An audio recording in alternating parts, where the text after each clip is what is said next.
mūsų didžiausias sirgalius, profesionalas. Taip, mojuoja jisai. Pagrindinis mūsų sirgalius. Dabar porą žodžių apie šias varžybas. Estafetės mes laimėsim! O kaip šiandien? Šiandien nelaimėsim! O kaip pačiam sekas bėgti? Oi, puikiai. Rezultatų nežiūrėkit. Gerai, kad jau nėra interneto.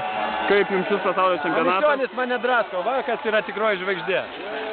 Va, štai mūsų sirgaliai. Kaip jums šis pasaulio čempionatas? Vengrai nelabai gerai organizuoja, bet čia man patinka. Šiandien gera vieta. Čekiai buvo geriau, bet čia dar, aš galvau, bus blogiau. Buvo Marius mano, dėl ko aš atvažiavau. O, draugai du vaikystės. Taip, štai du vaikystės draugai. Čiambas bus mūsų naujasis rinkės treneris. Žvėjojau? Nežvėjoj? Pamačiau gaudą, kiek yra upėtakių. Tai va, nu gerai, jung. Apie upėtakius pasakos?